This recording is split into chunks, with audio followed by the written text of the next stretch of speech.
Bonjour à tous, bonjour à toutes, bienvenue pour ce nouveau Start Meetup. On comptait un peu, là on est au 15e Start Meetup depuis le lancement en 2017 de ces événements-là, qui sont vraiment pour nous un temps extrêmement fort. On est très heureux de réunir dans une même salle à la fois les étudiants, les entreprises, les startups, les chambres consulaires, les collectivités locales, pour vraiment échanger, partager autour de l'innovation. Et je crois que vraiment, au-delà de tout ce que ça peut apporter, de la qualité des intervenants qui est régulièrement soulignée, ça permet aussi de fédérer une communauté autour de l'innovation. Alors sans plus tarder, je vais appeler donc Éric Martin, DGA du Crédit Agricole, et Damien Crouval, chargé du financement en fonds propres des startups. Vous pouvez les applaudir.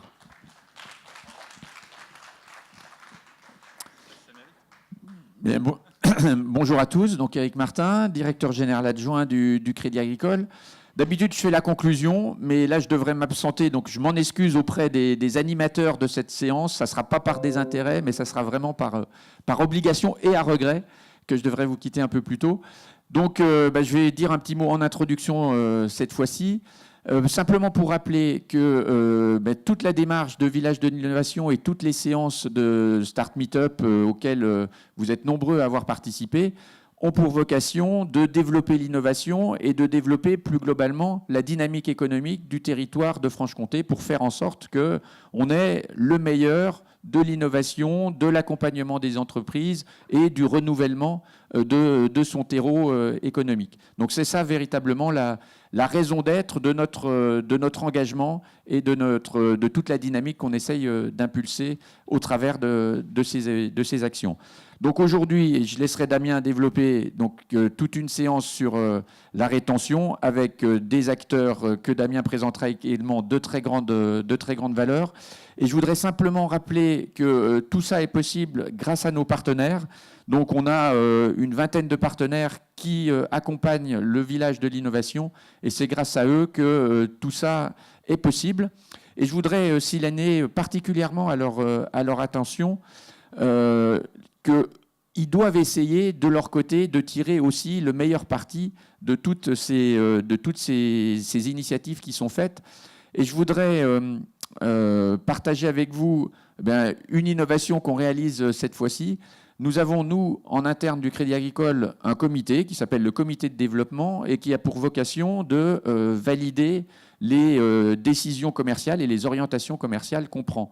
Eh bien, on s'est dit, aujourd'hui, ce comité, on va le tenir ici au Village de l'Innovation. Donc, on l'a tenu de 8h à 10h avant cette séance. Et les membres de ce comité participent à cette séance aujourd'hui parce que je crois que c'est bien qu'ils entendent aussi ce qui se fait au niveau de l'innovation, au niveau d'acteurs qui travaillent dans ces domaines-là et que ça peut que nous enrichir et nous permettre de nous développer. Et je crois qu'au niveau de tous les partenaires qui sont dans la salle aujourd'hui, je crois qu'il faut réfléchir dans ce sens-là. Venez avec vos équipes aussi, participez à ces événements et je crois que ça concourra à la dynamique de vos entreprises. Voilà, j'en dis pas plus et maintenant, profitez tous du programme de cette belle séance. Merci. Merci Eric.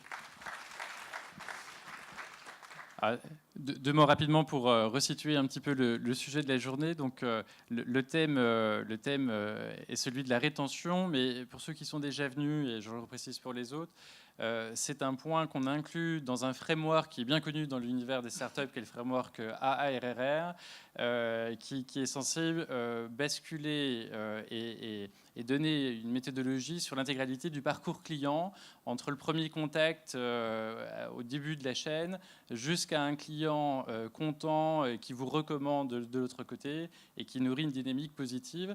Et l'intérêt de ce framework, c'est qu'il permet d'adosser un certain nombre d'éléments de mesure en fonction de votre business model et de voir à quel moment il y a des petits ratés, des points d'amélioration, de réussir à sentir en direct ou quasiment en direct en fait la valeur des ajustements et des orientations que vous prenez. Et aujourd'hui, alors moi je suis très content parce que la rétention, on sort du cadre de la start-up un peu théorique sur PowerPoint où on teste un certain nombre de trucs. Là, il n'y a pas de faux semblant. On retient un client qu'à partir du moment où il est content, où on a réussi à lui vendre, vraiment à lui faire comprendre la proposition de valeur, qui rentre en adhérence avec ça. Et on est au cœur du sujet, et c'est le point de bascule, c'est le point de mort pour beaucoup des startups qui justement ratent cette étape-là, n'arrivent pas à convaincre des investisseurs derrière, et c'est vraiment un moment clé. Donc je suis très impatient qu'on rentre dans le détail, donc j'en dis pas plus. Je laisse Thomas pour présenter les intervenants. Ah, c'est Thomas alors. Ouais, donc on va pas faire patienter notre auditoire plus longtemps. J'appelle Arnaud Blandin à la tribune. Vous pouvez l'applaudir. Voilà. Et voilà, le temps que tu te connectes, je vais présenter un petit peu comment ça va se passer. Alors vous savez, pour les habitués, en général, on fait intervenir donc un expert et un start-upper et on traverse la problématique. Puis de temps en temps, on a bien changé le format. Donc là, en gros, on va avoir pendant à peu près une heure et quart, parce qu'on sait que ça déborde toujours. Donc Arnaud qui va nous présenter, donc le côté rétention, fidéliser vos utilisateurs. Et puis on partagera ensuite autour d'une table ronde des expériences où voilà, il y aura des start-uppers, il y aura The School Lab qui sera là, il y aura Damien qui reviendra aussi sur le côté capital risqueur. En tout cas, ça va être une belle matinée. Et donc, sans plus tarder, je laisse la parole à Arnaud pour qu'il puisse se présenter.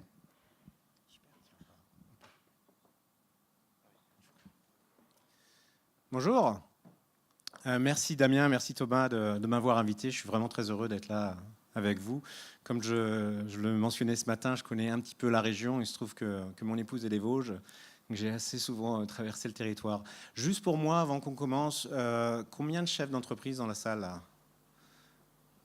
D'accord. Combien de chefs d'entreprise dans ce qu'on appelle B2B? Donc, beaucoup, hein. D'accord. Très bien. Bon, alors aujourd'hui, on va parler de la rétention.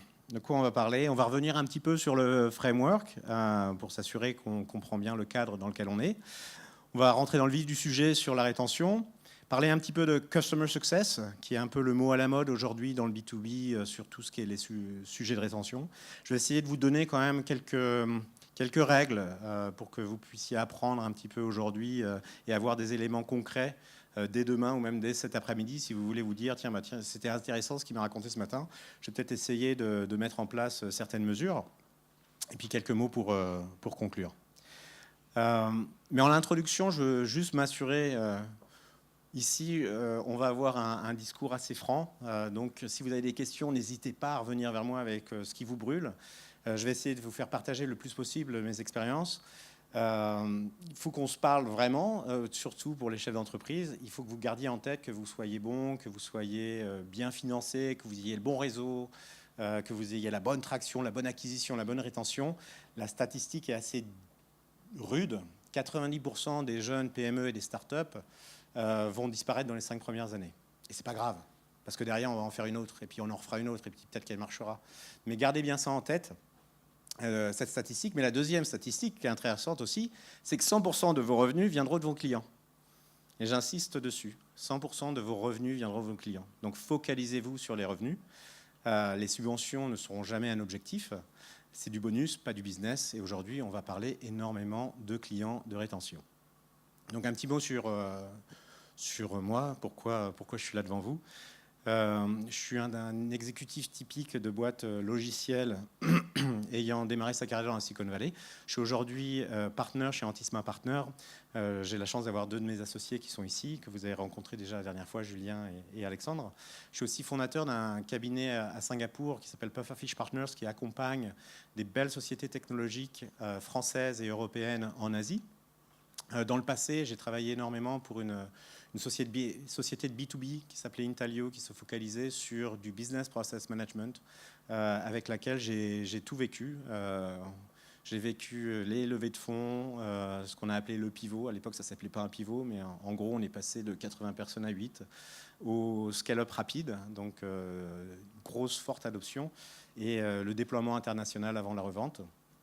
J'ai été investisseur à Singapour pour une courte durée. Enfin, j'ai aidé des équipes d'investissement. J'ai aussi monté un business B2C, donc vous pouvez le voir en tablier de sommelier, qui était une plateforme lifestyle menée à Singapour autour du vin français et du savoir-faire français, avec laquelle j'ai beaucoup appris sur le B2C, une activité qu'on a revendue, qu'on a eu la chance de revendre il y a 2 ans. Et aujourd'hui, j'accompagne énormément d'étudiants dans une école qui s'appelle l'INSEAD, qui est à Fontainebleau et Singapour et Abu Dhabi. J'interviens à HEC et dans les 20 dernières années, j'ai dû accompagner plus de 20 entreprises de logiciels où, bien entendu, les thématiques autour de l'acquisition de clients, de la rétention de clients, de la croissance du chiffre d'affaires étaient quand même assez importantes. Et j'ai oublié de préciser que bien entendu, c'est un vrai plaisir pour moi d'intervenir dans les conférences. C'est un peu le but de mon retour en France. Donc il y a à peine 1 an et demi, j'étais encore à Singapour. Et on a décidé de revenir en France, et principalement pour partager toute cette expérience internationale.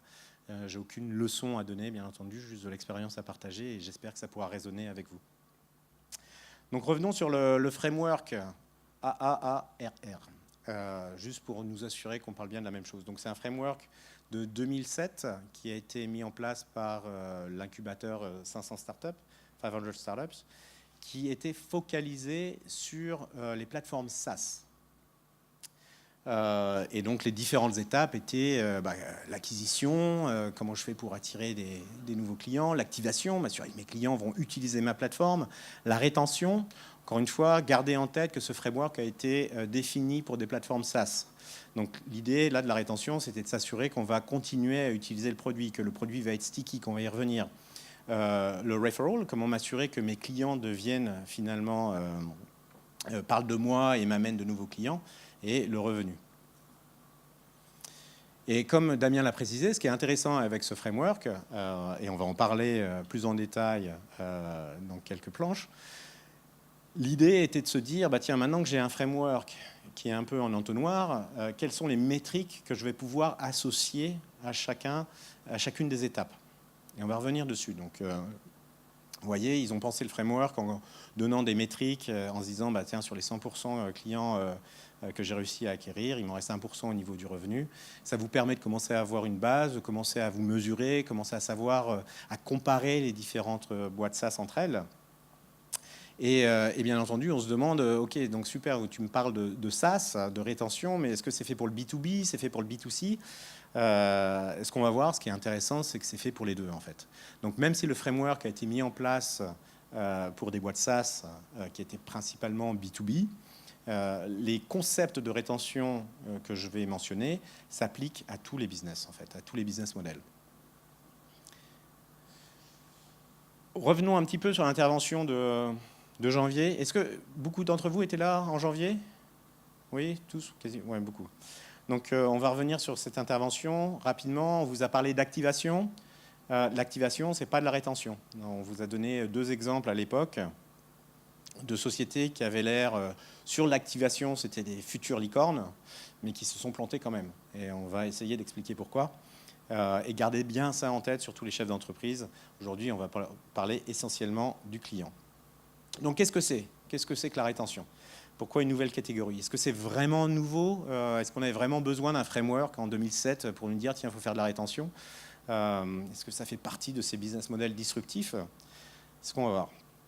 Alors voilà comment 500 startups définissaient la rétention. Donc vous voyez, il y a la partie jaune qui est de l'acquisition, il y a la partie bleue qui est de l'activation, et la rétention, c'est tout ce qui vient en mauve. Donc c'est assez présenté comme ça, c'est assez imbitable. Hein, et vous voyez que c'est vraiment fait pour les boîtes SaaS. On va pas parler de ça aujourd'hui. On va pas parler des tactiques SaaS pour vous assurer que le client revient vers vous.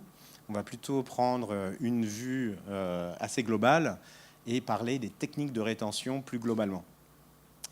Et les piliers de la rétention qu'on va évoquer vont être autour de la fidélisation de vos clients, de la personnalisation. Donc ça devient de plus en plus tendance, important. C'était très populaire, bien entendu, dans le B2C. Donc comment personnaliser mon parcours client? Ça devient maintenant quasiment indispensable dans le B2B. Le B2B est en train de complètement passer dans ce qu'on appelle le account-based marketing, donc vraiment personnaliser l'expérience client, l'expérience de compte. Et aussi, on va parler de confiance et transparence, parce qu'on va voir que la rétention, c'est finalement réussir à garder son client, créer un climat de confiance, être transparent avec lui, et nous assurer qu'on continue à délivrer de la valeur, parce que c'est pour ça que le client reste chez nous. Mais ce qui est très intéressant avec la rétention, de ce sujet de la rétention, moi, me plaît énormément, parce qu'il est finalement relié à tous les sujets, et ça permet de revenir au vrai cœur du problème, qu'on oublie un petit peu au démarrage d'une aventure entrepreneuriale, parce qu'on est focalisé sur la mise en place en général d'un produit, d'une proposition de valeur. On travaille beaucoup en interne avec nos équipes. Et quand on regarde un petit peu aujourd'hui les best-sellers de la vente B2B, donc je ne sais pas si vous connaissez les différents frameworks que j'ai mis au tableau, mais c'est vraiment, si vous allez aux États-Unis, c'est les best-sellers de la vente aujourd'hui en B2B. Spin Selling, qui est une méthode basée sur de la psychologie, qui est très intéressante, Miller Heiman, Customer Centric Selling, Predictable Revenue. Toutes ces méthodologies ont été utilisées par les plus grands groupes, ont prouvé leur efficacité. Et ce qui est très très intéressant dans tous ces best-sellers, si on les regarde, si on regarde les méthodologies, qu'est-ce qu'ils vous apprennent, quels sont le processus qu'ils essayent de mettre en place, il y a un élément clé dans ce processus qui est en général assez loin au début de l'aventure entrepreneuriale, c'est le client. Et aujourd'hui, la rétention, c'est le client. On l'oublie assez souvent. Et je reviendrai en conclusion dessus. Il ne faut pas oublier qu'aujourd'hui, vous faites une transaction avec un client, vous apportez de la valeur à un client. Et on a tendance parfois à se cacher derrière des tableaux de métriques, de KPI. Il ne faut jamais oublier le côté humain. Et je vous raconterai une anecdote personnelle où nous, dans une de nos sociétés, on a failli se planter en oubliant effectivement que derrière, on avait une proposition de valeur concrète et ce n'était pas des tableaux, des management dashboards qui allaient nous apprendre, qui allaient nous dire si on réussissait ou pas. Donc aujourd'hui, on va se focaliser énormément sur le client. La rétention, c'est 100% le client. Et aujourd'hui, la rétention, notamment en B2B, est associée au mot Customer Success. Combien d'entre vous ont entendu parler de ce mot, Customer Success? Ça vous parle? Oui, quelques-uns? Pas tout le monde. D'accord. Eh bien, Customer Success. Pourquoi Customer Success? Pourquoi de la rétention? Alors, si on regarde un article très intéressant d'Harvard en 2014, pour les non-anglophones, je vais vous le traduire rapidement. En gros, si on regarde les différentes études qui ont été publiées sur le marché, les différentes études scientifiques, ça coûte 5 à 25 fois plus d'acquérir un nouveau client que de retenir un client existant. Donc gardez cette métrique, 5 à 25 fois plus d'acquérir un nouveau client que de garder un client existant. Et si on augmente le succès de rétention de 5%, en général, nos profits augmentent de 25% à 95%. C'est une statistique prouvée, toute bête, à garder en tête. Donc, 5 à 25 fois plus cher d'acquérir un nouveau client, et juste d'augmenter votre rétention de 5%, va augmenter votre chiffre d'affaires en moyenne de 25 à 95%. Et vous doutez bien que tous les grands acteurs s'en sont rendus compte. Donc si vous regardez ce titre de Forbes l'année dernière, la priorité absolue pour des sociétés comme Salesforce, Microsoft, Workday, SAP et Oracle, c'est le Customer Success sur leur plateforme cloud. Donc tout ce qui est cloud, c'est vraiment les plateformes qui sont en forte croissance. Aujourd'hui, la priorité pour tous ces acteurs majeurs du cloud et du software, c'est la rétention. Et le Customer Success. Et pourquoi donc? Vous connaissez tous le principe de Pareto? Ça vous parle, hein? Le 80-20? 20% de mes efforts vont m'amener 80% de mon succès. Alors, si on regarde un petit peu le modèle du XXe siècle, si on regarde le modèle du XXe siècle, en gros, on passait 80% de nos efforts sur l'acquisition de nouveaux logos.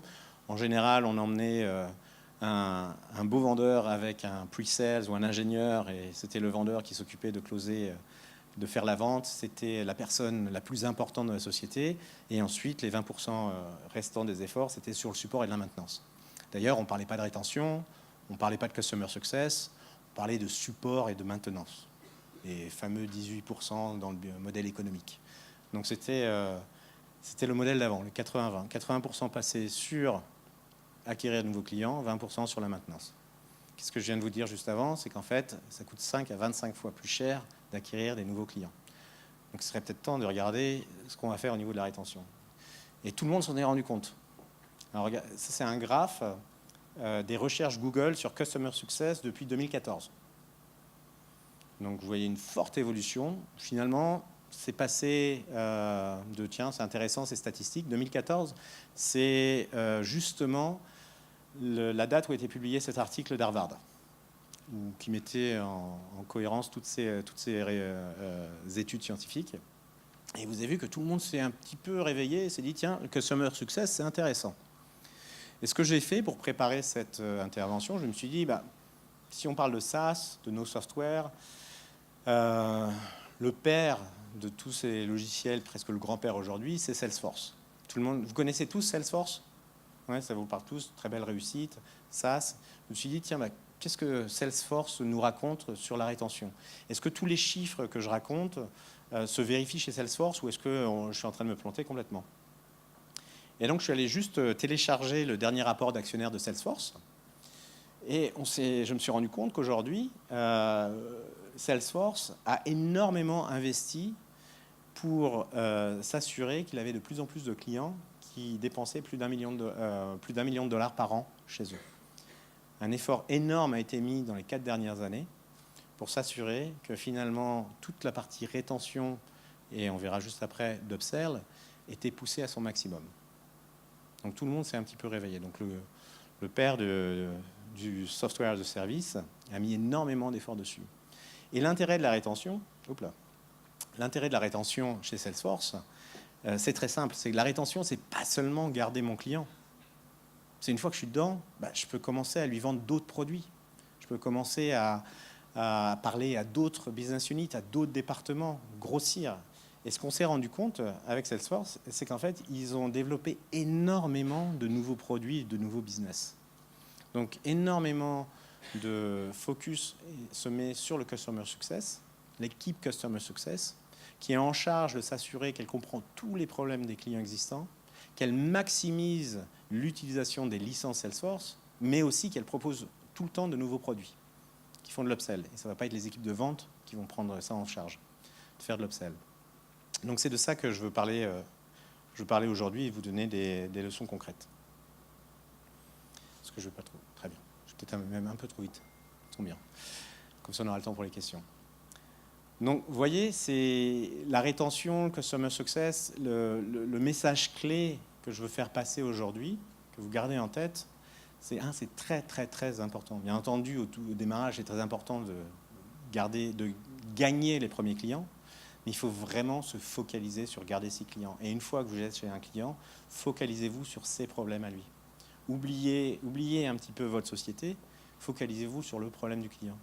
Quel est son problème? Quel est son parcours d'achat? Quelles sont les difficultés en interne? Quels produits, moi, je peux mettre en place pour l'aider? Ça paraît tout bête, hein, on dirait vraiment presque des cours d'entrepreneuriat faits à des lycéens. Mais c'est tellement complexe une fois qu'on a lancé une entreprise qu'on peut oublier ça. On peut oublier ça. Donc, je vais vous donner quelques conseils pour essayer de mettre en place des solutions, essayez chez vous de vous assurer que vous allez pouvoir garder vos clients.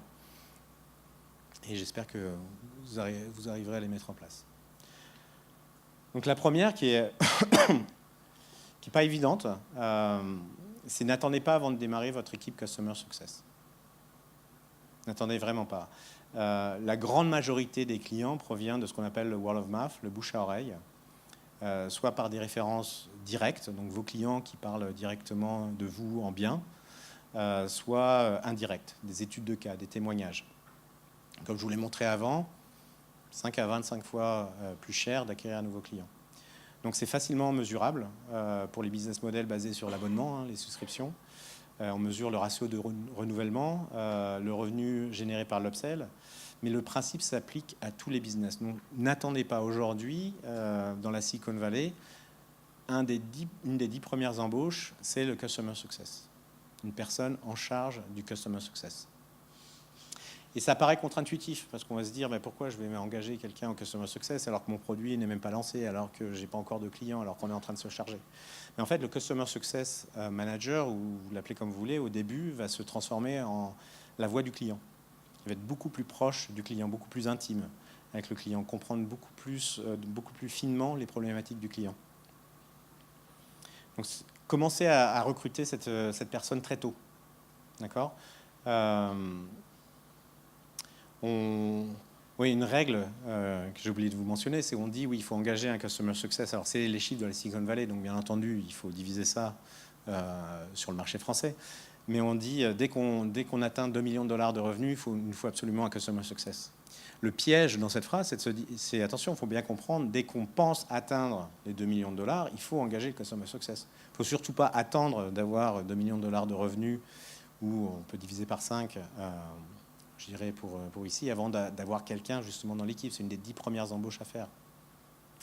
Et il faut le voir comme un investissement. C'est surtout pas un coût. Je ne sais pas si ça vous est arrivé, avant dans les boîtes logicielles, on parlait du support et de maintenance comme un coût en fait. C'est pour ça qu'on avait derrière, on associait les 18% de la licence pour financer les coûts de support et maintenance. Le Customer Success doit être vu comme un investissement. Tout ce labo Customer Success, cette équipe Customer Success doit être vue comme un investissement. La troisième règle, c'est aussi quelque chose que je vois qui n'est pas forcément bien mis en place, c'est familiarisez-vous avec l'impact du churn. Vous êtes tous familiers avec le mot churn ? Ça vous parle? Donc le churn, c'est le nombre de clients qui vont partir, alors en modèle SaaS, à la fin de l'année. Si un client a pris une souscription, un abonnement pour 1 an, le churn, c'est le nombre de ces clients qui ne vont pas renouveler la souscription. Et l'impact du churn est énorme. Donc ce que je disais là, c'est le pourcentage de clients qui ne renouvellent pas leur abonnement et qui arrêtent d'utiliser l'outil. Et le churn peut avoir un effet dévastateur dans la croissance de l'entreprise. Donc ça, c'est simplement les tableaux où on met on se dit, regardez, 2,5% de churn ou 5% de churn annule quasiment les nouveaux revenus. Pourtant, on se dit 2,5, c'est pas énorme, 5%, c'est pas énorme. C'est très très important de se focaliser sur ce chiffre de churn.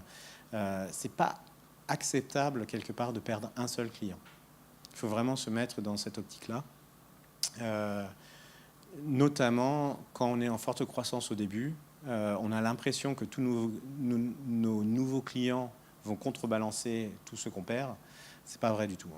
C'est pas vrai du tout. Si on part dès le début avec cette optique-là, ça peut avoir un effet catastrophique et dévastateur sur votre business. Parce que tous ces clients qui partent, ils vous ont choisi à un moment, donc c'est pas anodin. Donc va falloir comprendre pourquoi. Donc ça, je vous l'ai déjà dit auparavant, traiter le Customer Success comme un PNL. Donc l'équipe Customer Success doit avoir des objectifs financiers. Il n'y a pas que les ventes. Donc le Customer Success doit être en charge d'un PNL, d'un chiffre d'affaires à faire. Le but numéro 1, c'est d'augmenter ce qu'on appelle le negative churn. Donc le churn, c'est le pourcentage, encore une fois, de clients qui ne vont pas renouveler l'utilisation de vos produits. Donc ce chiffre peut être négatif. C'est-à-dire que chaque client va grossir. Et ça, c'est le but numéro 1 d'une bonne équipe Customer Success. Donc vous mettez en place des processus, des métriques, une façon de mesurer permettant d'améliorer la performance de cette équipe. Vous voulez que vous assurez que chaque client, chaque année, va grossir avec vous. Et bien entendu, il faut aligner les compensations et les critères de succès, comme le taux de rétention ou l'upsell. Tout comme vous financez, vous alignez la compensation d'un vendeur sur l'apport d'affaires, c'est la même chose pour le Customer Success. Et ce n'est pas encore rentré complètement dans les mœurs aujourd'hui. On a tendance à traiter, je vois encore assez de sociétés qui traitent le Customer Success comme du support et de la maintenance. M'assurer que l'expérience client est bonne. Non, ça doit aller au-delà de ça. Le Customer Success doit se dire, mais comment je fais pour augmenter l'utilisation de mon produit? Comment je fais pour vendre plus de services à ce client qui a l'air content? Et surtout, mesurer ce qui est important. Donc ça, combien d'entre vous sont familiers avec les OKR? Alors je recommande à tout le monde tout le monde d'acheter ce livre, de lire ce livre. Donc les OKR en français, Objective Key Results. C'est un principe de management assez simple qui a été mis en place dans les années 70 par Andy Grove, qui était le PDG d'Intel, et qui a été remis au goût du jour par Google, et qui est aujourd'hui utilisé par beaucoup de multinationales, des startups, des ONG. Et l'idée est de se dire comment va-t-on mesurer les objectifs concrets de nos équipes en partant par le haut. Donc les objectifs de la boîte, l'objectif de l'équipe de direction, jusqu'à l'objectif des différentes équipes, de manière complètement transparente. Et s'assurer qu'on va, tous les trimestres, revoir ces objectifs. S'assurer que les objectifs qu'on a mis par trimestre rentrent bien dans l'objectif annuel. Et surtout, la clé, c'est la mesure. Donc on voit trop souvent des stratégies où on nous dit, tiens, cette année, je vais m'assurer qu'on va gagner plus de clients. Mais plus de clients, c'est combien de clients? C'est 10, c'est 15, c'est 1000. On va essayer de minimiser le churn. Mais il faut mettre un chiffre, il faut être capable de pouvoir mesurer ces objectifs. Et ce qui est bien aussi dans les objectifs OKR, c'est qu'on essaye de se pousser. Des objectifs mal faits, c'est des objectifs où on aurait 100% à la fin. Si à la fin on a réussi tous nos objectifs, c'est que les objectifs ont mal été définis. Il faut vraiment toujours travailler sur le stretch. Vraiment les objectifs qui sont atteignables, difficilement réalisables. Sinon, ça ne sert à rien. Sinon, on va empiéter sur la croissance. Donc, dans la rétention, les objectifs qu'on peut se mettre, c'est on peut avoir des objectifs autour du cross-sell, du negative churn, le NPS, des objectifs qui, bien sûr, correspondent à votre stratégie. Et surtout, mesurer quantitativement. Donc, ce que j'ai dit tout à l'heure, c'est facile de se cacher derrière des dashboards et oublier que derrière, il y a un client. Donc, en fait, une façon de remédier à ce problème, c'est de définir les bons objectifs et les bonnes métriques. On a eu trop souvent, je pense que ça y est, on commence à comprendre, pendant quelques années, on a trop subi ce qu'on appelait les vanity metrics. Vous êtes familier avec ça, les vanity metrics? Donc, nombre de startups qui disaient « Ah, mais j'ai tant de likes sur Facebook » ou moi, j'ai tant de personnes sur ma newsletter. C'est ce qu'on appelle des vanity metrics. Au final, ça ne se traduit pas en chiffre d'affaires. Ça ne se traduit pas en chiffre d'affaires, ça ne se traduit pas en revenus, ça ne se traduit pas en rétention. Donc, assurez-vous que votre dashboard, un bon OKR, en général, c'est 3 objectifs par équipe qui se traduit par 3 objectifs personnels avec 5 mesures. Donc, je vous recommande vraiment la lecture de ce livre, parce que ce que met ce livre aussi, ce qu'il va vous apprendre, c'est qu'avec les OKR, il y a une façon de manager les OKR qui s'appelle Crucial Conversation, je crois. Et l'idée, c'est de se dire, on va arrêter aussi la revue annuelle de performance. Ça, normalement, c'est un non-sens. On ne s'assied pas une fois par an avec un employé pour lui dire, est-ce que tu as réussi, est-ce que ça s'est bien passé? C'est constamment. C'est constamment. On doit absolument changer ce mode de travail.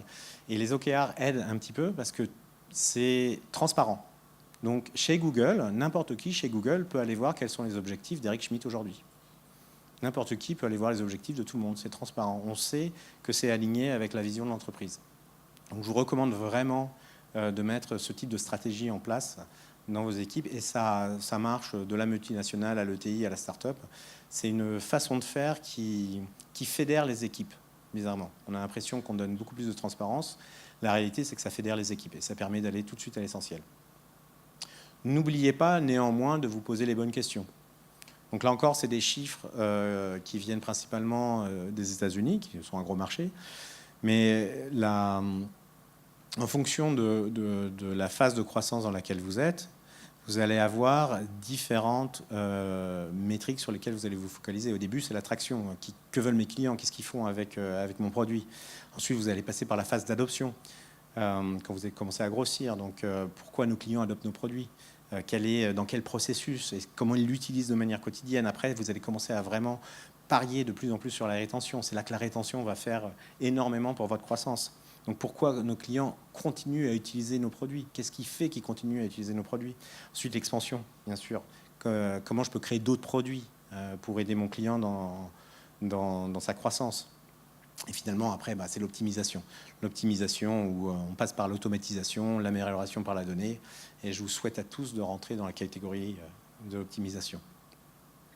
Vous voyez, la rétention est quand même un facteur clé à un moment de la boîte. Donc ce que je dis là, c'est que si vous êtes entre 5 et 20 millions de dollars de chiffre d'affaires ou d'euros, c'est la rétention qui va vous amener la croissance la plus forte. C'est là où il faut aller le plus proche de votre client. Et surtout, sortez du bureau. Sortez du bureau, allez voir vos clients. Déplacez-vous. Les clients ne vont pas toujours vous prévenir avant de vous quitter. Ils ne vont pas vous envoyer un email en vous disant « Attention, je pense que dans 3 mois, on ne va pas renouveler ». Allez les voir, comprenez-les, identifiez les problèmes. Comprenez bien qu'une conférence call, qu'un meeting au téléphone, conf call, ça ne remplace pas une visite. Absolument pas. Il faut vraiment, et j'en ai parlé dans les piliers, il faut gagner la confiance de votre client. Quelque part, il a décidé d'acheter votre produit, il pense que vous lui apportez de la valeur, et il vous fait confiance. Il vous fait confiance pour que vous soyez là derrière s'il a le moindre problème. N'oubliez pas ça. Et je pense qu'un CEO doit passer beaucoup plus de temps avec ses clients qu'avec ses prospects. On a trop tendance à avoir des CEO qui sont très actifs dans la vente et qui laissent un peu les gens du Customer Success se débrouiller. Non, un CEO doit passer plus de temps avec ses clients. En général, c'est, comme je l'ai montré avant, c'est les clients qui vont vous aider à grossir. Si vous voulez vous donner une métrique, allez voir un client, si vous êtes CEO, allez voir un client par semaine. Ce ne sera jamais du temps perdu. Il n'y aura jamais une bonne excuse pour ne pas aller voir un client. Même s'il est très loin, il faut prendre l'avion, il n'y aura jamais une excuse. Désolé pour la mind map un peu compliquée. C'est une méthodologie de vente qu'on utilise dans nos cabinets. Mais ce que je veux illustrer avec ce slide, c'est que la rétention doit être intégrée dès le début du sales process. Donc ici, cette méthodologie est basée sur les différents livres que je vous ai montrés, plus de l'expérience terrain. Une des briques essentielles que j'ai essayé d'illustrer, c'est la rétention. Donc c'est-à-dire que dès qu'on parle aux équipes de vente dès le début, on essaye de penser à la rétention. Et la rétention, ça commence avec des choses toutes bêtes. Ça commence par envoyer une lettre à son nouveau client. Je suis encore surpris du peu de sociétés qui font ça. D'envoyer une lettre. Ça fait toujours plaisir de recevoir une lettre manuscrite signée par le CEO à son nouveau client. Envoyer quelque chose, montrer que vous êtes là. Assurez-vous qu'il a bien reçu ce qu'il a commandé. Assurez-vous qu'il y a une visibilité au niveau de l'exécution. Ça commence là. C'est créer la confiance dès le début. Et surtout, identifier vos clients VIP. Donc c'est bien, on va partir voir nos clients, mais il y a une partie de vos clients qui est beaucoup plus importante que les autres. C'est les Very Important Clients, les VIP. Et écoutez-les, favorisez le word of mouth. Et ce que j'ai mis en photo, c'est une carte de parrainage on pourrait appeler ça un nouveau concept store près de chez moi, près de Sophia Antipolis, a mis en place, qu'ils offrent à leurs meilleurs clients. C'est tout bête. C'est tout bête. Et ça, on fait ça depuis des années en France dans le retail. On sait très bien le faire. N'oubliez pas de le faire vous-même et réfléchissez à ce que vos customers VIP peuvent vous apporter. Il est très fréquent de mettre en place ce qu'on appelle des Customer Advisory Boards. De vous assurer que vous mettez en place des panels où vous écoutez vos clients, vous définissez votre roadmap avec votre client. Ces clients-là vont vont être profitables pour vous. Notamment, ils vont avoir envie de faire partie du succès de votre société, mais ils vont surtout vous mettre en relation avec d'autres clients. Ça va être une vraie force de vente, une vraie force de referral. Et aujourd'hui, vous devriez tous avoir en tête qui sont ces clients VIP. Vous savez quels sont ces clients qui sont committés à utiliser votre produit, qui ne vont pas vous abandonner. Et il faut commencer à les traiter comme des VIP dès le début.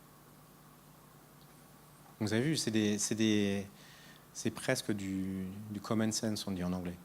Donc, gardez ces règles en tête et surtout, équipez-vous. Donc, j'ai travaillé pour aucune des sociétés que je mets en avant. C'est juste aujourd'hui des sociétés que je vois et des logiciels que je vois assez utilisés at scale. Assurez-vous qu'au moins vous ayez une partie de votre informatique qui est dédié au Customer Success. Donc vous pouvez regarder des plateformes. Alors c'est pas vrai, moi j'avais travaillé avec Intercom à travers la société de vin, on était juste clients. Mais aujourd'hui, il y a de plus en plus, vous avez vu la recherche Customer Success sur Google, ça a explosé, donc bien entendu, il y a des offres. Donc équipez-vous, essayez pas de tout redéfinir en interne. Je suppose que vous connaissez Zendesk, qui est aujourd'hui un des plus connus, mais au moins assurez-vous d'avoir mis une de ces plateformes en place dans votre société. Équipez-vous. Alors, pour les non-anglophones, je suis désolé, j'ai une petite vidéo en anglais du CEO de Coupa Software. Qui connaît Coupa? Pas encore. D'accord. Une société a un beau succès rentrée en bourse. Alors, du coup, pourquoi il ne veut pas la jouer? On va la faire venir.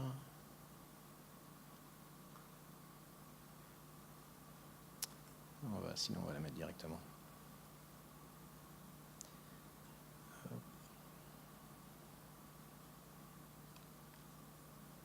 Ah, ben voilà. J'ai été viré d'Internet.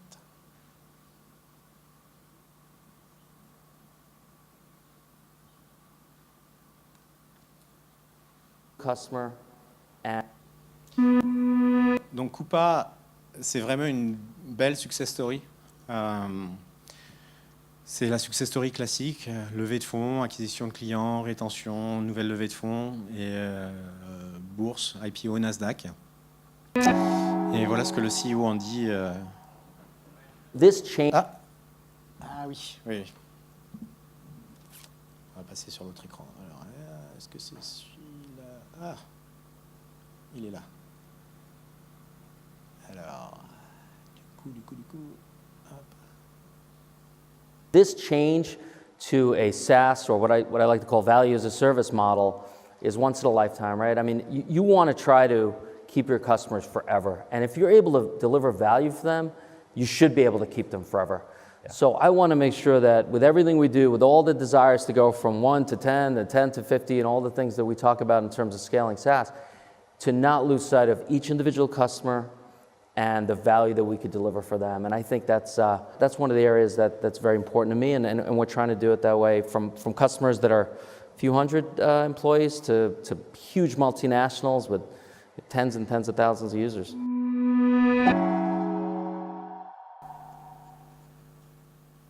Ça va, vous avez tous compris? N'hésitez pas à dire non. Hein. En gros, ne perdez pas vos clients. Alors attendez, avant qu'il démarre autre chose. Ah, du coup. C'est ce que je vais faire. Je vais débrancher, rebrancher. Alors, hop. C'est un peu violent, non? Et on va s'assurer qu'on repart en mode. Tac.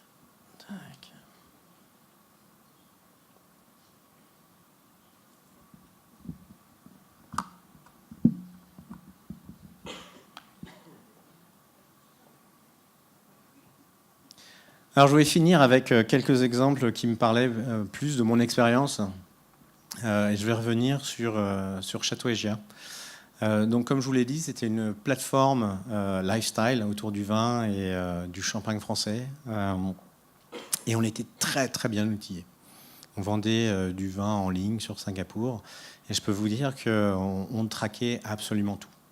Absolument tout. On avait une vue du client assez fine. Vous pouvez voir, c'était les types de dashboards qu'on avait derrière. Et ce qui est très intéressant, c'est qu'il y a eu un moment de la croissance de la société où j'ai été beaucoup plus focalisé sur ces dashboards et que j'ai oublié qu'en fait, la vraie valeur qu'on amenait, c'était de l'événementiel et des expériences pour nos clients. Et ça aurait pu être fatal, en fait. Donc ça, je l'ai vécu. C'est pour ça que j'essaie de partager ça. N'oubliez pas quelle est la valeur que vous amenez à votre client. N'oubliez jamais. C'est facile de se cacher derrière des dashboards. C'est facile aussi. C'est très bien que les chiffres sont faits pour être manipulés. Donc, je ne dis pas de tricher, d'être manipulé. Donc, c'est très facile aussi de se convaincre que finalement, tout ce qu'on fait, ça fonctionne. Et de se détacher de plus en plus de ce que faisait le client. Et la seule chose à laquelle je ne m'attachais pas, dans mes dashboards, c'était la satisfaction de nos clients à ces événements, qui était à chaque fois extraordinaire et qui nous amenait beaucoup de upsell. Et on s'est rendu compte que c'était le vrai outil de rétention. C'était un vrai outil de rétention. Et on avait beau essayer de se cacher derrière une plateforme très très avancée de transactions, la réalité, c'est qu'on délivrait des expériences physiques et il n'y avait rien du tout de online. Donc voilà. Je voulais vous laisser aussi avec un outil qui pourra vous aider à essayer de vous mesurer, vous comparer, notamment quand vous êtes SaaS. Je crois que c'est même un Français qui l'a fait, c'est sur Medium, vous pouvez le trouver. C'est assez pratique, ça permet de vous mesurer et de savoir où vous en êtes, d'avoir aussi des chiffres un peu concrets. Et surtout, moi, ce que je trouve assez intéressant, c'est de parler du nombre de clients. Donc, c'est aussi une tendance, un petit piège qu'on a de toujours revenir au chiffre d'affaires. C'est très intéressant de penser en termes de clients. Parce que justement, le chiffre d'affaires, 20 millions, ça ne représente pas la même chose pour une plateforme e-commerce ou pour une plateforme de gestion des risques financiers. Et je vous laisserai sur cette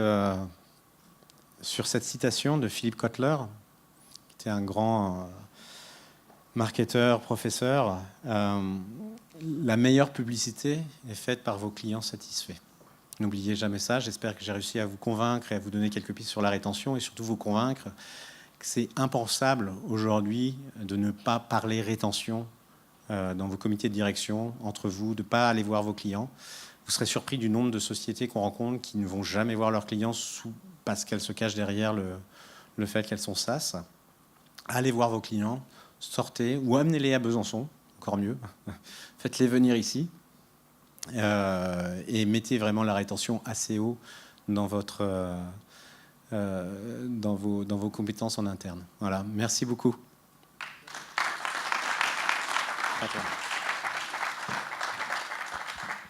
Merci, donc on va passer au deuxième temps fort de la conférence. Alors j'ai demandé en fait à Stéphane Paillard de nous rejoindre sur salle, sous applaudissements, Sébastien Fèvre et Damien Couval. Je vous propose qu'avant de démarrer, on puisse faire un petit tour de table. Donc je vais laisser la parole à Damien qui va se présenter en premier. C'est pas très poli, mais tant pis. Damien Couval, je crois que je connais quasiment tout le monde dans la salle. Je m'occupe du financement en capital risque pour le compte du Crédit Agricole de Franche-Comté. Et notre job, c'est de devenir actionnaire d'un certain nombre de startups. Ça, c'est la côté technique. Et notre mission, plutôt, c'est d'aider ces entreprises par ce biais-là à monter au ciel en termes de croissance et d'hypercroissance. Et une fois qu'on est effectivement aux côtés de ces entreprises au quotidien, dans chacun de leurs comités stratégiques, en contradiction bienveillante sur les stratégies, c'est de trouver un certain nombre d'interlocuteurs qui ont des compétences très pointues de manière la plus large possible, de façon à donner toutes les clés de succès et de ne pas manquer les occasions que le business pouvait promettre et de ne pas avoir de regrets après coup.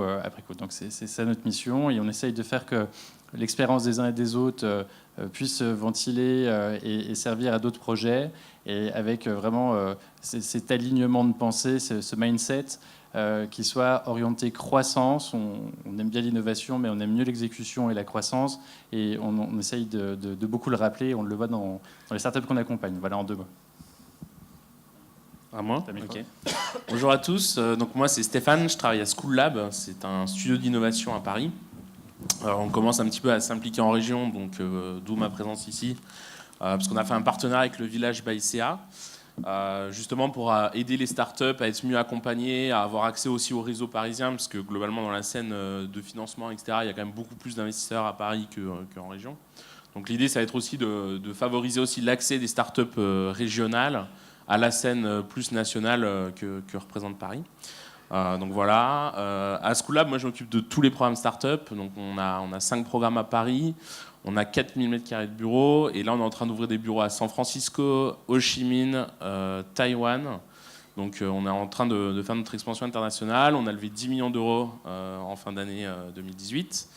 On est une centaine d'employés maintenant. J'ai rejoint School Lab il y a 2 ans pour faire ça, et avant ça j'ai été entrepreneur. J'ai monté plusieurs boîtes. J'ai monté une plateforme qui s'appelle Angel Square, qui fait de la mise en relation start-up investisseurs pour aider les boîtes à lever des fonds. Et ensuite, j'ai monté une boîte qui s'appelle Bitit dans les crypto-monnaies. C'est un exchange de crypto-monnaies où on travaille essentiellement avec les pays en développement parce qu'ils ont des vrais problèmes de fluctuation de cours, transactions internationales. Donc, c'est plutôt ça notre cible. Donc voilà, les boîtes que j'ai montées, on a 35 employés, on a fait 20 millions d'euros en 2018. Là, sur cette année, on va faire à peu près 50 à 60 millions. Donc voilà, à peu près mon background. Bonjour à tous, moi c'est Sébastien Fèvre, donc je suis président et cofondateur de la société H26. On a lancé la société en 2017, on est basé à Belfort, on est actuellement 14 personnes, on a fait pratiquement 500 000 euros de chiffre d'affaires sur le premier exercice avec 40% à l'export. On travaille dans le domaine de l'hydrogène, des énergies renouvelables, et donc voilà, on a des actions aujourd'hui commerciales et puis du coup on commence à aller vers effectivement la rétention, donc pour en parler après lors de la table ronde. Je vous remercie. Là, vous voyez, on a la quintessence de ce qu'on essaye de faire, c'est-à-dire qu'on a des entrepreneurs qui ont ces questions, ces enjeux, qui ont des sujets de levée de fonds, qui ont des sujets de structuration de business. On a un expert ici, et puis on a Stéphane Paillard de School Lab, où notre idée, en fait, notre combat à un certain point, c'est ce qui nous paraissait insupportable, c'est que des entreprises franc-comtoises, des startups franc-comtoises dont la vocation est d'aller chercher l'hypercroissance, doivent subir soit le fait de réduire leurs ambitions, soit le fait de déménager. Et ça nous était parfaitement insupportable. C'est pour ça qu'on est allé chercher un certain nombre de compétences, notamment avec School Lab à Paris, pour ramener en fait le meilleur des compétences, des mentors, des mindsets, du réseau, etc., de Paris à Besançon, et que ça puisse rayonner autour de nous. Voilà, c'est un peu ça. Je voudrais vraiment que ça soit clair et que vous puissiez faire le relais de ce mindset autour de vous, puisque c'est vraiment la mission qu'on se fixe. Au-delà de ça, la première question que j'ai envie de vous poser à l'un à l'autre, c'est comment, dans l'accompagnement des startups que vous avez à School Lab et comment à votre niveau, vous vivez la rétention et comment vous la structurez autour de vous. Sur les startups, en fait, déjà, ça dépend beaucoup du business. Et souvent, en fait, il y a deux typologies. Soit c'est une boîte hyper early où va plutôt falloir chercher à faire des quick wins, des toutes petites actions qui prennent pas de temps mais qui permettent de vite créer de l'engagement.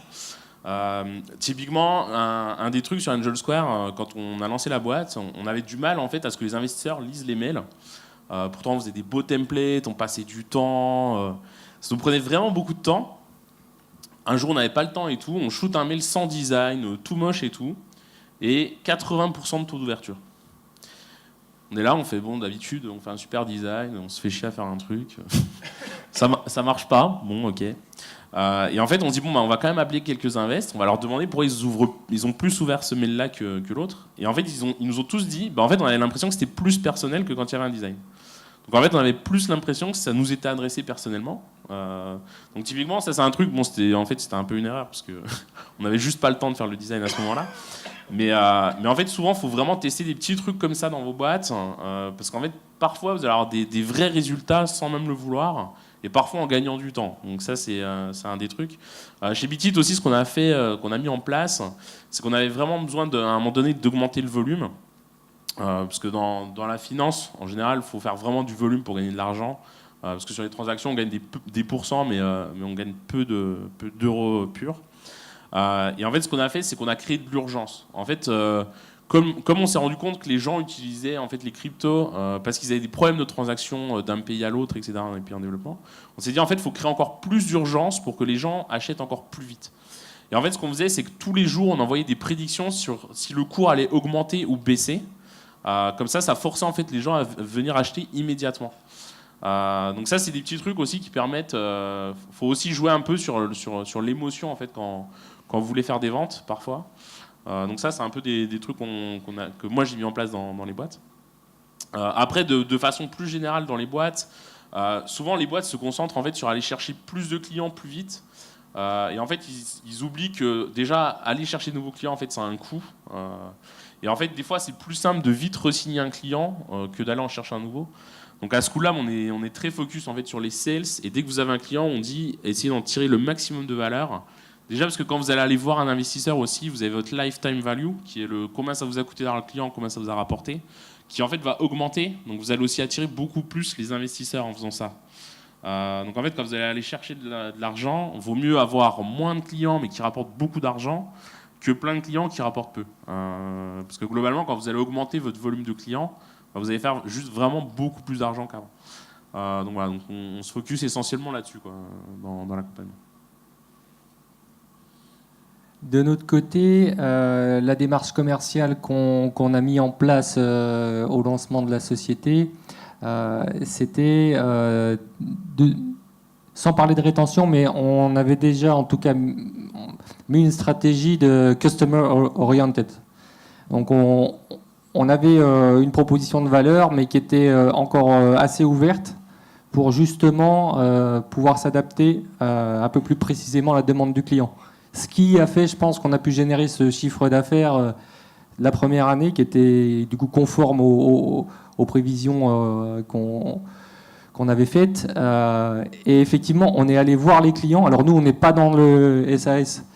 Et dans notre domaine, en fait, ce qu'on propose, c'est tellement exceptionnel que si les gens, on ne le fait pas tourner devant eux, ils n'y croient pas. Donc de toute façon, on va voir les clients et on leur amène l'appareil et on le fait tourner devant eux. Et là, ils se disent, ouais, il y a une innovation et derrière. Voilà. Donc ça, c'est une partie. Après, ce qu'on doit encore faire, c'est structurer tout ça, voilà, mettre en place des équipes dédiées. Donc là, forcément, bon, on comprend qu'il faut le faire. Après, dans la mise en œuvre par rapport à l'équipe, par rapport à, on l'a dit tout à l'heure, c'est un investissement, donc il faut être en capacité de mettre en place cet investissement, ce qui, voilà, en tout cas pour une start-up, il faut pouvoir séquencer en fait les différentes décisions d'investissement pour pas non plus, voilà, donc ça, c'est effectivement c'est quelque chose, moi je trouve intéressant parce que ça permet de mon point de vue, dans le cadre d'une levée de fonds, de flécher un budget spécifique en disant voilà ce qu'on va faire. Du customer oriented, on va aller vers la rétention, c'est-à-dire on garde la même dynamique mais avec une équipe dédiée et des objectifs dédiés. Donc ça, en plus, les chiffres qui ont été donnés confirment que voilà, là, quand on calcule le coût d'acquisition client, etc., bah là, ici, il est déjà là, et qu'on lui vend du service. Donc ça, c'est assez intéressant. Ce que je voulais rajouter aussi, c'est comment dire, la structuration. Moi, ça fait penser aussi, parce que du coup, ça permet d'élargir le sujet. Quand on parle customer oriented ou rétention, ça veut dire aussi que c'est les clients qui vont finalement définir les nouveaux services ou les nouvelles fonctionnalités produits. C'est-à-dire que ce n'est pas juste l'équipe R&D en interne qui dit ah, ça serait bien de faire ça. Ouais, mais s'il n'y a pas de clients que ça intéresse, on ne va pas passer du temps à faire ça. Donc en fait, il y a aussi une démarche de faire en sorte que les équipes qui sont en contact avec le client, ou alors de mettre en contact assez rapidement les équipes techniques aussi avec le client, pour que le client explique ce qu'il veut techniquement et qu'on ne perd pas de temps, on le développe et on lui fasse la proposition de service. Donc il y a un lien à faire de mon point de vue. En tout cas, nous, on est sur du hardware.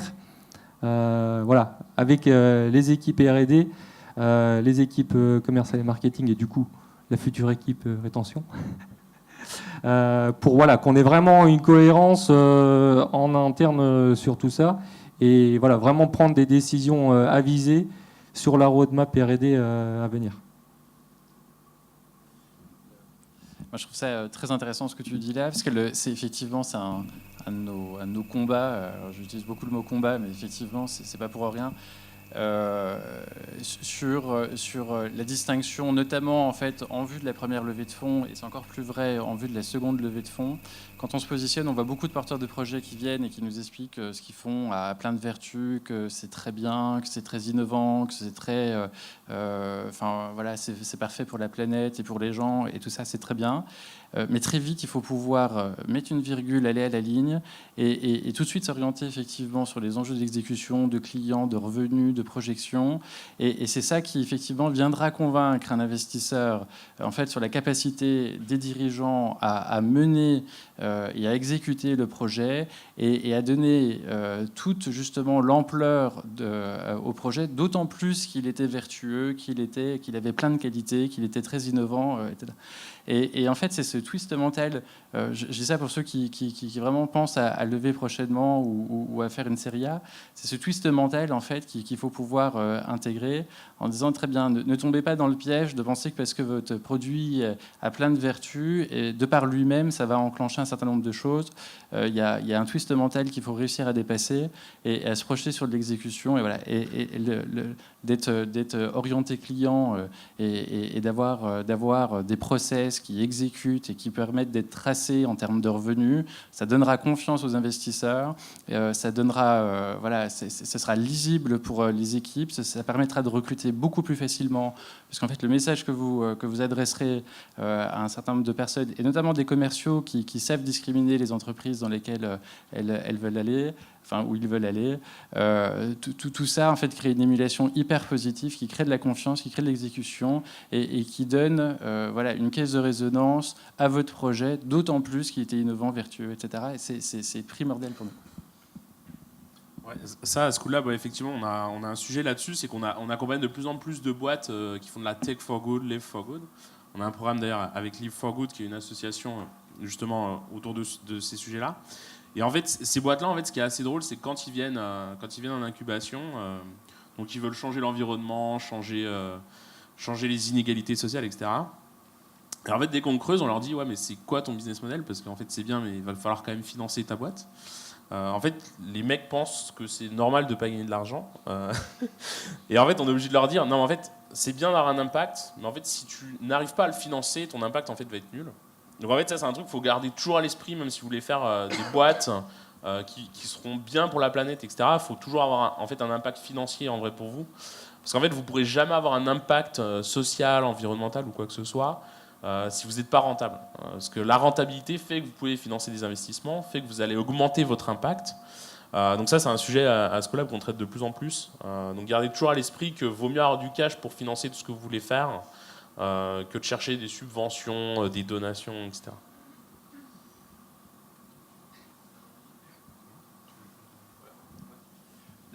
Tu veux intervenir? Non.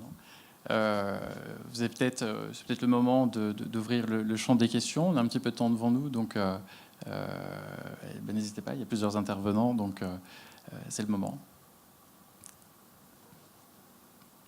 Oui. Allez. Je ne sais pas où est Thomas. Je commence le.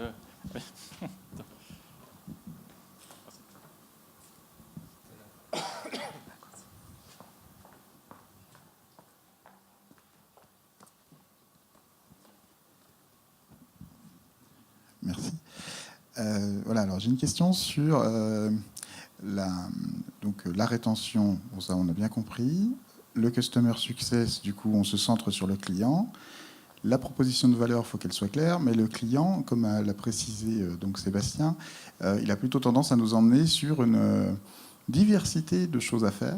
Et donc, du coup, quand on travaille pour un client en particulier, c'est parfois difficile, et j'imagine encore plus dans le hardware, de s'assurer que son besoin, on va bien pouvoir en faire profiter d'autres derrière, parce que ça impacte la R&D, donc ça impacte beaucoup les coûts. Ça peut ramener du chiffre d'affaires, mais ça va beaucoup impacter les coûts.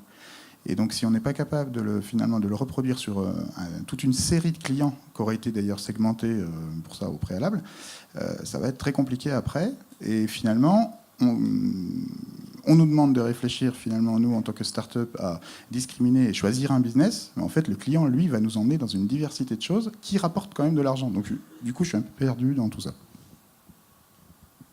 En fait, il y a un peu la réponse dans votre question. En fait, c'est qu'il faut segmenter en voyant plusieurs clients et en identifiant en fait, la problématique qu'ils ont en commun. C'est vrai que souvent, il y a des entrepreneurs qui se lancent, qui disent « Ah, ben, j'ai vu que telle boîte, elle a tel problème, donc je vais lancer ma boîte là-dessus. » Ouais, super. Est-ce qu'il y a d'autres boîtes qui ont ce problème-là? En fait, s'il n'y a que lui, globalement, c'est un très mauvais business. Donc, en fait, ce qu'il faut déjà faire, c'est trouver le dénominateur commun dans ce que vous voulez faire entre plusieurs boîtes. Le pire truc à faire quand on est entrepreneur, c'est avoir un client qui fait la plupart du CA, quoi. Le jour où vous avez ça, le client se barre, votre boîte en fait elle est en faillite le lendemain. Donc en fait il faut déjà trouver plusieurs clients potentiels pour une idée. Et une fois que vous avez testé ça, c'est à ce moment-là que vous montez un proto, c'est à ce moment-là que vous faites de la R&D, mais vous le faites jamais en amont.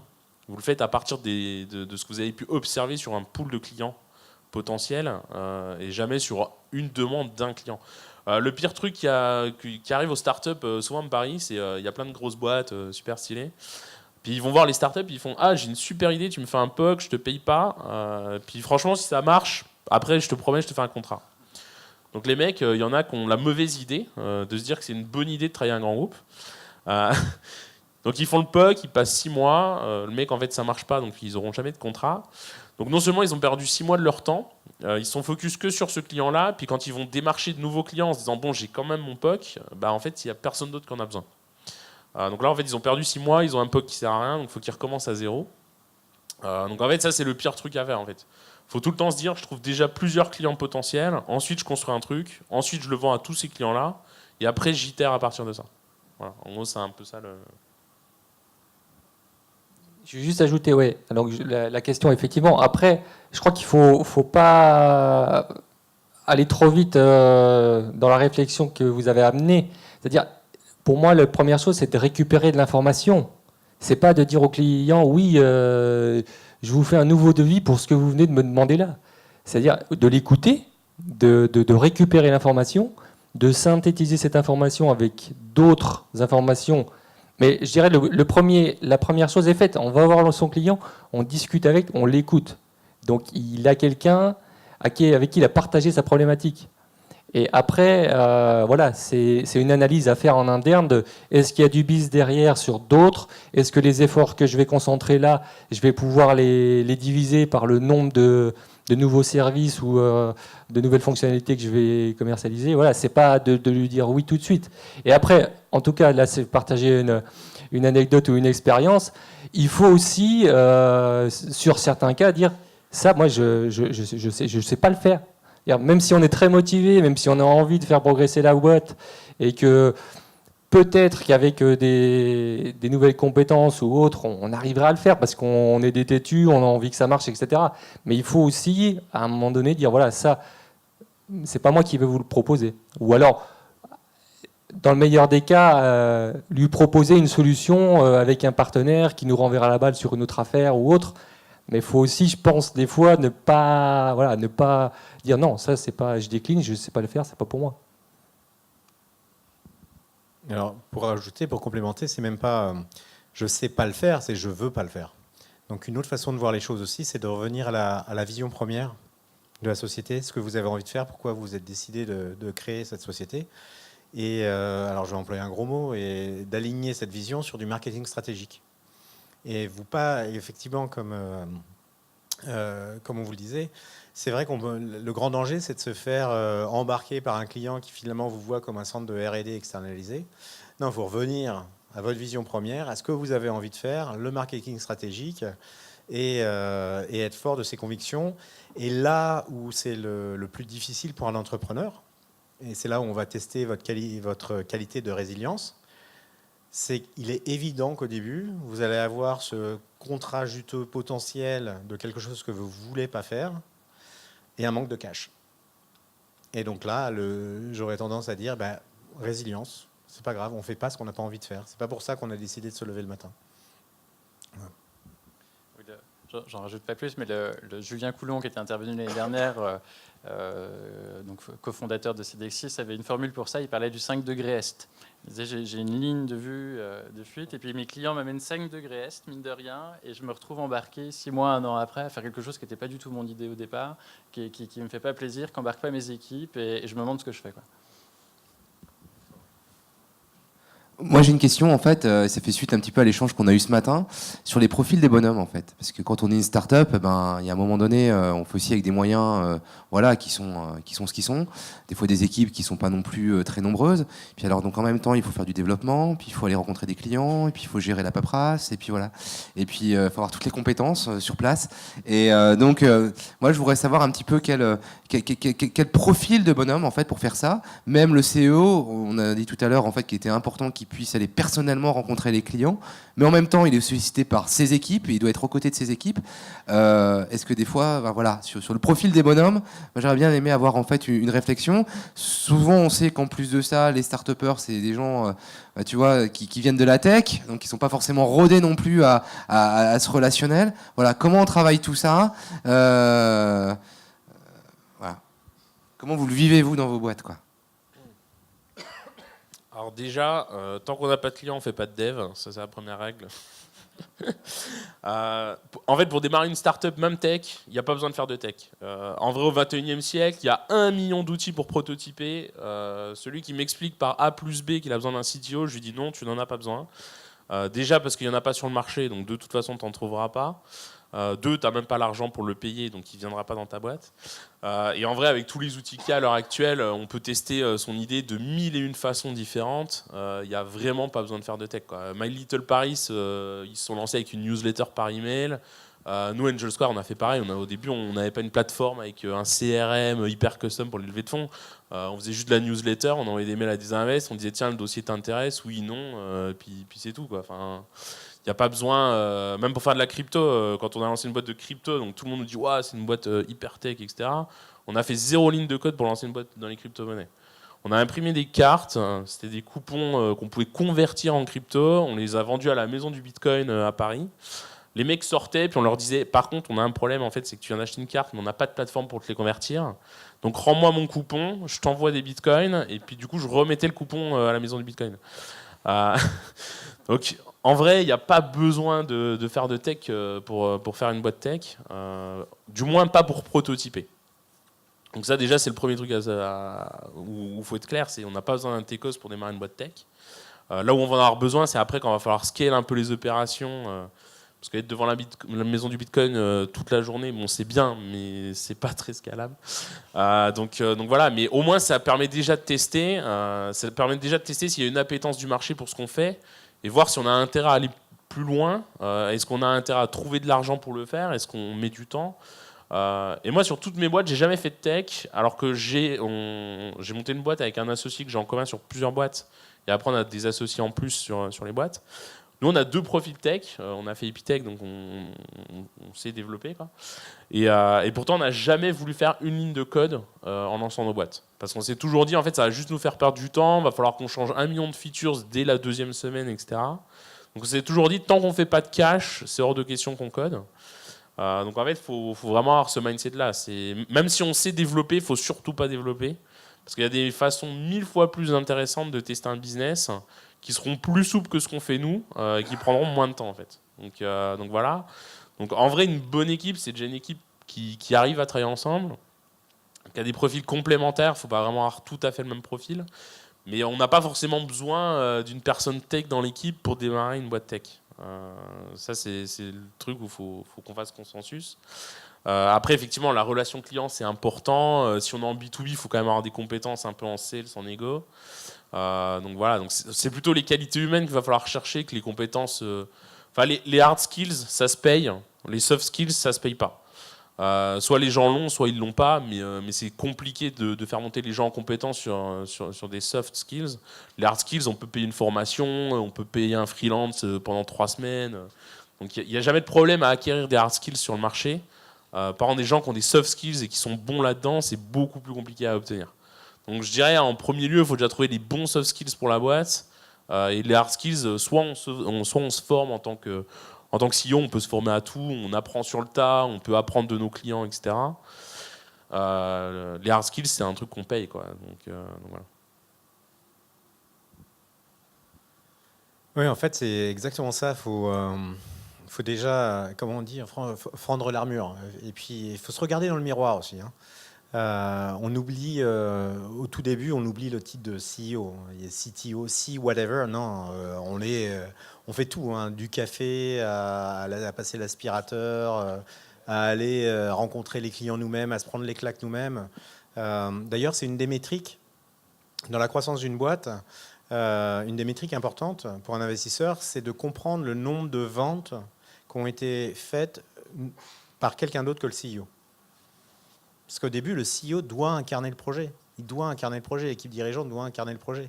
Donc il faut surtout sortir du storytelling de l'entrepreneur, de la start-up qui va grossir, de moi je suis le CEO, donc il faut que je trouve les compétences. Non, il faut tout faire. Donc au début, il est possible que le CEO soit à la fois le sales guy et le customer success. Après, bien entendu, ça va être il va falloir commencer à s'attacher sur les soft skills.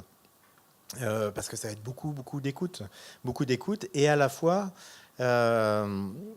être ferme par rapport à la question d'avant. C'est beaucoup d'écoute, comprendre la problématique du client et aussi lui dire non, je le ferai pas. Donc ouais, tous les entrepreneurs à n'importe quelle étape de la société, regardez-vous dans le miroir, quoi. Et je suis complètement d'accord. Donc si vous voulez apprendre plus sur comment démarrer une boîte sans faire de la tech, lisez Lean Startup. Lisez Lean Startup, qu'il est possible de faire tout ce qu'on veut sans écrire une ligne de code.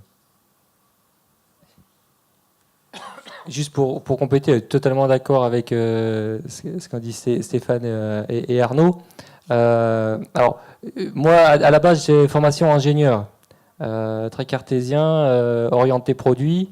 Donc voilà, la première année, l'exercice, en gros, dans le monde des entrepreneurs, les gens m'ont dit, toi, tu vas te former sur l'autre partie, toute la partie customer oriented. Donc j'ai fait une formation qui s'appelle Objectif Vendre. Certains dans la salle, je pense, la connaissent. Donc voilà, c'est-à-dire tout ce que j'avais appris de cartésien lors de ma formation d'ingénieur, on oublie. Là, c'est de l'émotionnel, c'est du contact, c'est de l'humain. Donc là, vraiment, faut switcher, hein, c'est ce qu'il disait Damien, parce que voilà, on englobe maintenant tous les aspects de la société et il faut pouvoir... en tout cas, moi, j'ai cherché à beaucoup progresser et encore maintenant, c'est des aspects sur lesquels je travaille parce que j'en ai vu les résultats en plus. C'est ça qui est super. Juste une anecdote rapide. L'année dernière, on prend une super commande à l'export. Au niveau de la livraison, il y a un de nos fournisseurs qui pète une machine. On prend 1 mois de retard. Le client, il avait des engagements aussi, lui, de son côté, pour son business. Voilà, je lui annonce ça dès que je le sais, donc transparence.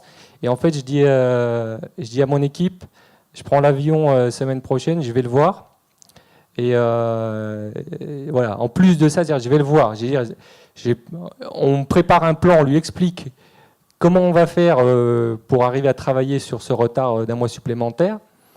Donc j'ai préparé ça dans le train, dans l'avion, on avait déjà fait... Et je suis allé le voir, j'avais rien à lui amener, hein, j'avais pas lui livré quelque chose, mais je suis allé le voir, je lui ai expliqué comment on allait s'y prendre et quels étaient les plans B si on n'arrivait pas justement à corriger ce retard d'1 mois. Donc j'ai fait l'aller-retour, voilà. Il a compris nos explications, il nous a quand même mis la pression, mais voilà, ça c'est normal. Et pour la petite histoire, je retourne la semaine prochaine avec un prospect chez lui montrer ce qu'on a fait chez lui. Pour convaincre le prospect actuel. Donc on est en bon terme avec, il va sûrement faire du réachat. Il y a eu cette phase-là où effectivement il n'était pas content qu'on ne respecte pas le délai. Nous, on lui a expliqué ce qui nous est arrivé. Voilà, on a joué la carte de la transparence. Mais je veux dire, voilà, ça, on sort d'une réflexion purement gestion de projet. C'est là, on va voir les gens en face à face, on leur explique ce qui se passe. Donc, ça, c'est la décision en disant je vais la semaine prochaine les voir.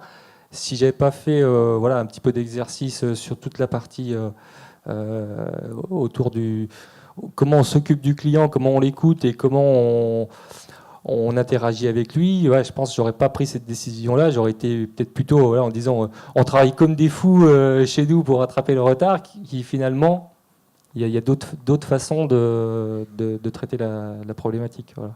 Juste pour une petite histoire. Alors pour abonder dans ce sens où au début il faut vraiment tout faire, je vais vous parler d'une expérience assez transformative pour une société, je pense que vous connaissez tous, qui s'appelle Airbnb. Vous avez tous entendu parler d'Airbnb. Ce qu'il faut savoir, c'est qu'au tout début, les fondateurs étaient à San Francisco et avaient du mal à comprendre le point de vue de leurs utilisateurs.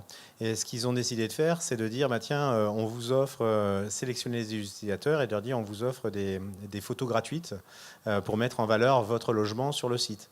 Et il se trouve que les photos, c'est les fondateurs qui sont allés les faire. Ils sont allés à New York, mais ils sont aussi allés au Canada dans ce voyage-là. Et au Canada, ils ont rencontré un de leurs clients ou utilisateurs qui avaient finalement la roadmap entière de la plateforme de ce qu'il fallait faire, qu'ils ont implémenté par la suite, ce qui a aidé à Airbnb à devenir ce que c'est. Et je crois que l'utilisateur aujourd'hui est chez Airbnb. Donc c'est vraiment pas... si vous êtes... oui, c'est ça. Si vous êtes le PDG d'une petite boîte et que tous les jours vous vous sentez à l'aise, c'est qu'il y a un problème. Si vous mettez sur le marché un produit qui fonctionne parfaitement, c'est qu'il y a un problème.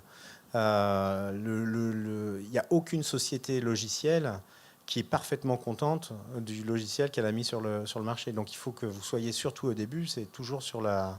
Il ne faut jamais être à l'aise. Il faut vous assurer que vous ne soyez jamais à l'aise. Si vous êtes vraiment à l'aise, c'est qu'il y a un souci. Et puis c'était le fondateur de LinkedIn qui disait, vous devez connaître qui disait, si vous n'avez pas honte de la première version de votre produit, c'est que vous l'avez lancé trop tard.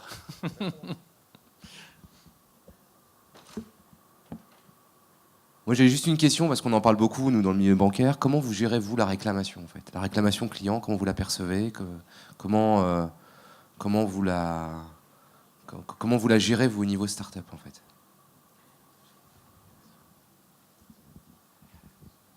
Là, ça me fait penser à ce qui était présenté sur la partie VIP, Customer VIP. C'est-à-dire que, pareil, dans une startup, ben voilà, on a plein de casquettes, il faut prioriser. Donc déjà, il y a une connaissance de l'ensemble de l'équipe qui sont les customers VIP ou pas. Du coup, ça permet de prioriser aussi et de rentrer dans une négo lors d'une réclamation, finalement, parce qu'il y a une réclamation, donc il y a quelque chose à faire et il faut pouvoir bien le traiter. Mais du coup, il faut aussi prioriser voilà, en fonction. Donc nous, dans ce cas-là, au niveau de l'équipe, on sait quels sont les clients VIP sur lesquels on va vraiment prioriser les actions. Et voilà. Après, on a un process interne qui fait que on gère ça à différents niveaux, en fait. Et en fait, ces différents niveaux, ils ont pour objectif d'être le plus réactif possible. C'est-à-dire de comprendre de manière assez détaillée et rapidement quelle est la réclamation, de mettre la bonne personne dessus pour ne pas faire intervenir des autres gens et faire des allers-retours. Voilà. Donc ça, c'est quelque chose qu'on est en train qu'on a mis en place et du coup qu'on améliore, parce qu'en fait, le nombre de clients augmentant, ben, voilà, et c'est les solutions qui marchent bien pour X clients, ben, il faut les repenser pour Y clients. Mais dès l'instant où les bases comme ça sont posées, finalement, ce qui est intéressant, c'est que l'équipe elle est auto-apprenante. Si on leur donne les bons éléments comme ça au départ, en fait, c'est plutôt l'équipe là qui me propose les next steps quand on a comme ça des réclamations qui peuvent augmenter ou pas. Voilà. Alors pour ajouter à ça, c'est la réclamation et je trouve ça fantastique. Quoi. Vous vous rendez compte, vous avez un client qui prend le temps de réclamer, qui veut vous parler. À votre avis, il vous demande quoi? Il demande de l'écoute. Donc il y a énormément à apprendre sur la réclamation, énormément à apprendre. Je vais vous donner une anecdote personnelle. Récemment, je découvre le système français entre les mutuelles et les prévoyances. Énormément de problèmes, réclamation. On me dit ah non, désolé, c'est pas le bon service, c'est pas à moi de m'en occuper. Terrible ça, terrible comme feedback. Réclamation, c'est juste un client qui a besoin d'être écouté, donc ça doit faire partie du customer success. Il n'est pas étonnant qu'un client où ça part d'une réclamation devienne un de vos clients VIP. Et ça paraît peut-être un peu désuet de dire ça, mais il faut revenir et mobiliser toutes vos équipes à comprendre que le client, c'est ce qu'il y a de plus important dans la société. À n'importe quel échelon où vous êtes dans la société, c'est le client. Donc le client n'est pas toujours roi, ça c'est pas un bon slogan, mais écoutez-le. Et donc une réclamation, c'est un point très très important dans le customer success. Et il y a une façon effectivement de différencier le customer VIP des autres, une façon de le traiter, mais surtout pas de le rebalancer quelque part, de lui dire que c'est pas votre problème. Il faut de l'écouter, beaucoup d'écoute. On revient à Pareto, ça va être 80% d'écoute dans ce moment-là.